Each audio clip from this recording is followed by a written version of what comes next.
Hello বন্ধুরা, তোমরা সবাই কেমন আছো? আশা করি তোমরা সবাই ভালো আছো। আমি পাপিয়া চলে এসেছি তোমাদের সামনে বিজয়া দশমীর স্পেশাল থালি নিয়ে। শুভ বিজয়া। আমি বড়দেরকে জানাচ্ছি প্রণাম, ছোটদেরকে জানাই অনেক অনেক ভালোবাসা।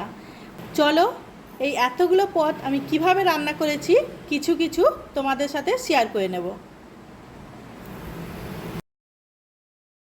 কড়াই বসিয়ে দিয়েছি, কড়াইটা গরম হয়ে গেছে, দিয়ে দিচ্ছি সাদা তেল। তেলটা গরম হয়ে গেছে, এখন দিয়ে দিচ্ছি কাঁচকলা। কাঁচকলাগুলো লবণ আর হলুদ মাখিয়ে রেখেছিলাম, ভেজে নিচ্ছি। ভাজাটা হয়ে গেছে, তুলে নিচ্ছি। তেলের মধ্যে এক এক করে বেগুন ভাজা, আলু ভাজা, উচ্ছে ভাজা, পটল ভাজা সবগুলো রেডি করে নিচ্ছি। এইভাবে প্রত্যেকটা ভাজাগুলো আমি রেডি করে নিয়েছি। আমি মসুর ডাল রান্না করব। মসুর ডালটা আগের থেকে সেদ্ধ করে নিয়েছি। কড়াইটা গরম হয়ে গেছে, কড়াইয়ের মধ্যে দিয়ে দিচ্ছি তেল। তেল গরম হয়ে গেছে, ওর মধ্যে দিয়ে দেবো 5 ফোড়ন, শুকনো লঙ্কা, দেবো পেঁয়াজ। পেঁয়াজটা ভাজা হয়ে গেছে, ওর মধ্যে দিয়ে দিচ্ছি ডাল সেদ্ধ। আগের থেকে সেদ্ধ করে রেখেছিলাম ডালটা। ডালের মধ্যে লবণ আর হলুদ দিয়েছিলাম। এখন ডালটাকে ভালো করে ফুটিয়ে নেব। ডালটা রেডি হয়ে গেছে, নামিয়ে নিচ্ছি। এখন আমি রান্না করব ঝিঙে পোস্ত। ঝিঙে পোস্ত রান্না করার জন্য কড়াইয়ে নিয়েছি সাদা তেল, 5 ফোড়ন, শুকনো লঙ্কা, দিয়ে দেবো ঝিঙে।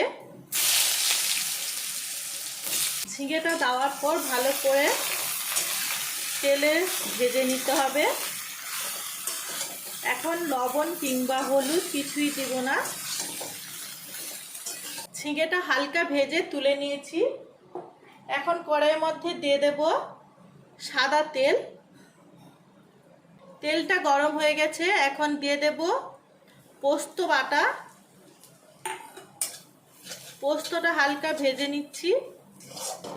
পোস্তর মধ্যে এখন দিয়ে দেব লবণ, হলুদ।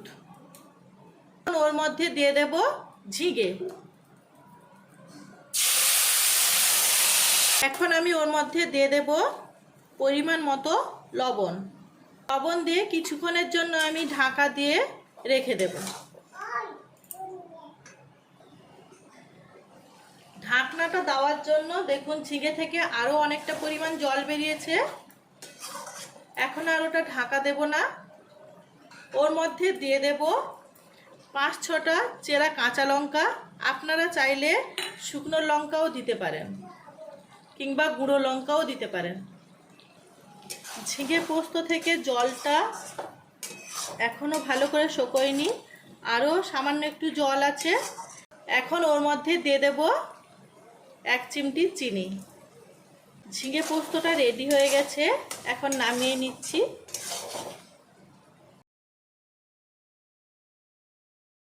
পটলের দোলমা বানানোর জন্য আমি এখানটায় ফার্স্ট নিয়ে নিয়েছি কয়েকটা পটল। পটলগুলো কেটে এইভাবে কেটে তার ভেতর থেকে শাঁসগুলো বের করে নিয়েছি। তেলটা গরম হয়ে গেছে, পটলগুলো ভেজে নেব।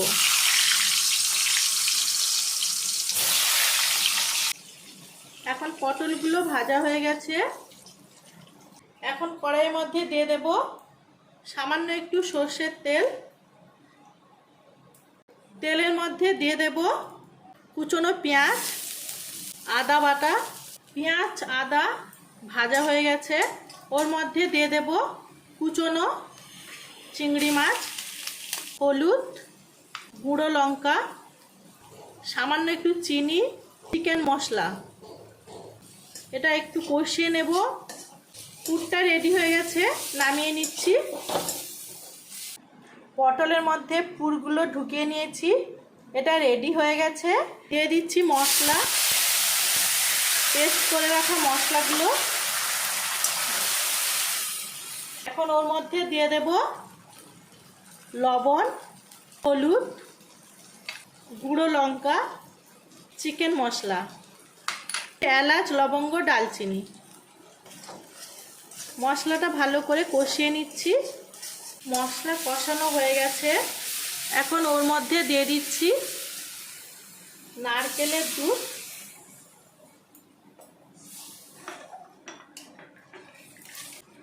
এটা কমপ্লিট হয়ে গেছে, নামিয়ে নিচ্ছি। পটল আমি দিয়ে দিচ্ছি। পটলের দোলমা রেসিপিটা আমার কমপ্লিট হয়ে গেছে। এখন আমি বানাবো চিংড়ি মাছের মালাইকারি। চিংড়ি মাছগুলো আগের থেকে ভেজে নিয়েছি। মশলাটা কষানো হয়ে গেছে, এখন ওর মধ্যে দিয়ে দেব নারকেলের দুধ। চিংড়ি মাছের মালাইকারি রেসিপি আমি আপনাদের সঙ্গে আগে শেয়ার করেছি, আপনারা চাইলে ওখানে দেখে নিতে পারেন। এখন এক এক করে আমি ছেড়ে দেব এর মধ্যে চিংড়ি মাছ। চিংড়ি মাছের এই রেসিপি রেডি হয়ে গেছে, নামিয়ে নিচ্ছি।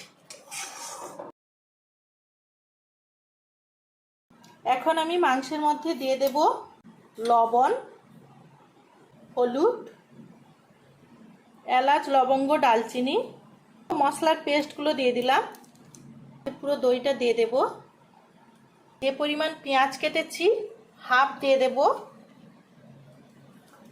এর মধ্যে দিয়ে দেব সর্ষের তেল। এখন ভালো করে মিশিয়ে নেব। এইভাবে মাংসের সাথে আমি সমস্ত মশলাগুলো ভালোভাবে 5-7 মিনিট মিশিয়ে নিয়েছি। এখন এটা ঢাকা দিয়ে রেখে দেব। লবণ, আলু দিয়ে দেব। আলুগুলো আমি ভেজে নেব। ওই তেলের মধ্যে দিয়ে দেব আরও একটু সর্ষের তেল, দিয়ে দেব চিনি, দেব কুচনো পেঁয়াজ। পেঁয়াজগুলো ভাজা হয়ে গেছে, এখন দিয়ে দেব তেজপাতা।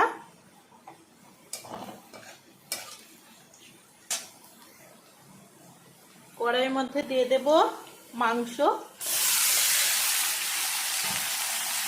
থেকে যে জলটা বেরিয়েছিল ওটা শুকিয়ে গেছে। এখন আবারও কিছুক্ষণের জন্য ঢাকা দিয়ে আমি রেখে দেব।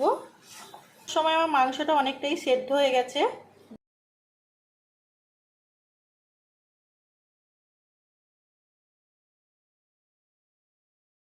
নিয়েছি ইলিশ মাছ, সবজি দিয়ে রান্না করব। কুমড়ো, ঢেঁড়স, আলু, এই পরিমাণ মতো আমি যতটা সবজি আর মাছ নিয়েছি এই পরিমাণ তেঁতুল লাগবে। তেলটা গরম হয়ে গেছে, ওর মধ্যে দিয়ে দেব শুকনো লঙ্কা, 5 ফোড়ন। ওর মধ্যে দিয়ে দেব কুমড়ো, ঢেঁড়স, কেটে রাখা আলু। সবজিগুলো হালকা ভেজে নেব। সবজিটা ভাজতে যতক্ষণ টাইম লাগছে ওর মধ্যে আমি তেঁতুলের মাঠটা এইভাবে রেডি করে নেব। সবজিগুলো ভাজা হয়ে গেছে, ওর মধ্যে দিয়ে দেব তেঁতুলের মাঠ।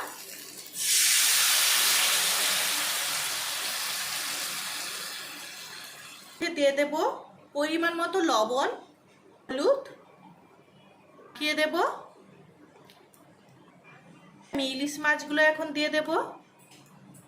এখন আবারও কিছুক্ষণের জন্য ঢাকা দিয়ে রেখে দেব।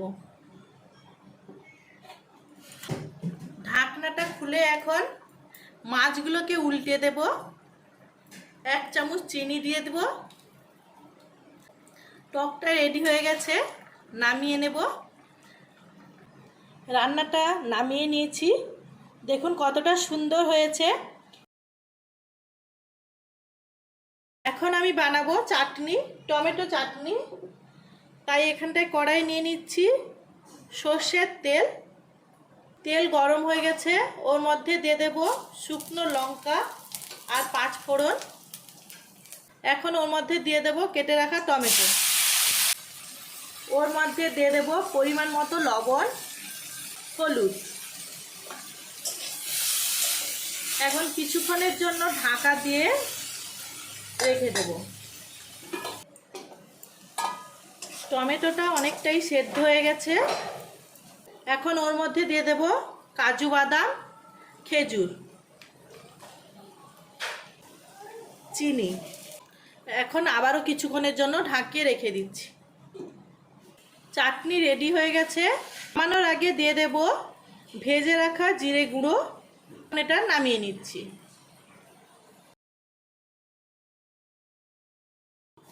এখন একটা গ্যাসের মধ্যে বসিয়ে দিয়েছি তাওয়া। তাওয়ার মধ্যে দিয়ে দেব ঘি। ঘিয়ের মধ্যে দিয়ে দিচ্ছি কাজু বাদাম। বাদামটা ভাজা হয়ে গেছে, তুলে নেব। কিশমিশ, কিশমিশগুলো হালকা ভেজে নিচ্ছি।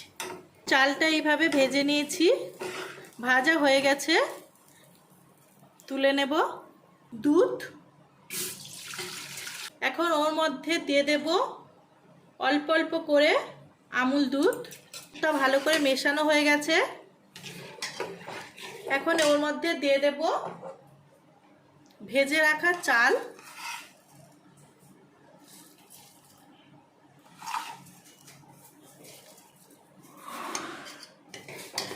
চালটা অল্প করে দেব আর একটা হাতার সাহায্যে এইভাবে দুধটা মিশিয়ে দেব।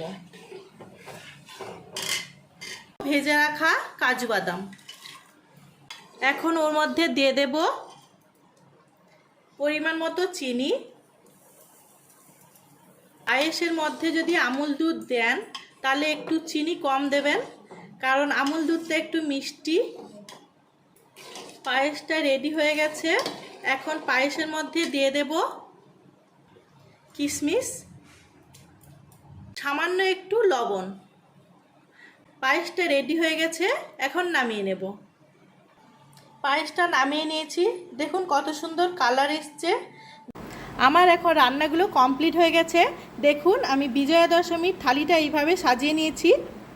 ভাত, লবণ, আলু ভাজা, পটল ভাজা, বেগুন ভাজা, কাঁচকলা ভাজা, উচ্ছে ভাজা, মাছ ভাজা, চিংড়ি মাছের ভাজা।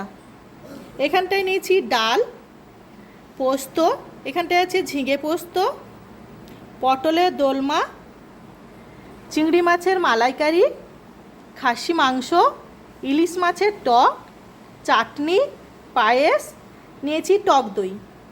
এখানটায় আছে মিষ্টি, পাঁপড়, স্যালাড। এই রান্নাগুলো আমার ডেসক্রিপশান বক্সে দেওয়া আছে ডিটেলসে, আপনারা অবশ্যই দেখে নেবেন। আমার এই বিজয়া দশমীর স্পেশাল থালি আপনাদের যদি ভালো লেগে থাকে অবশ্যই লাইক করবেন, শেয়ার করবেন এবং সাবস্ক্রাইব করবেন।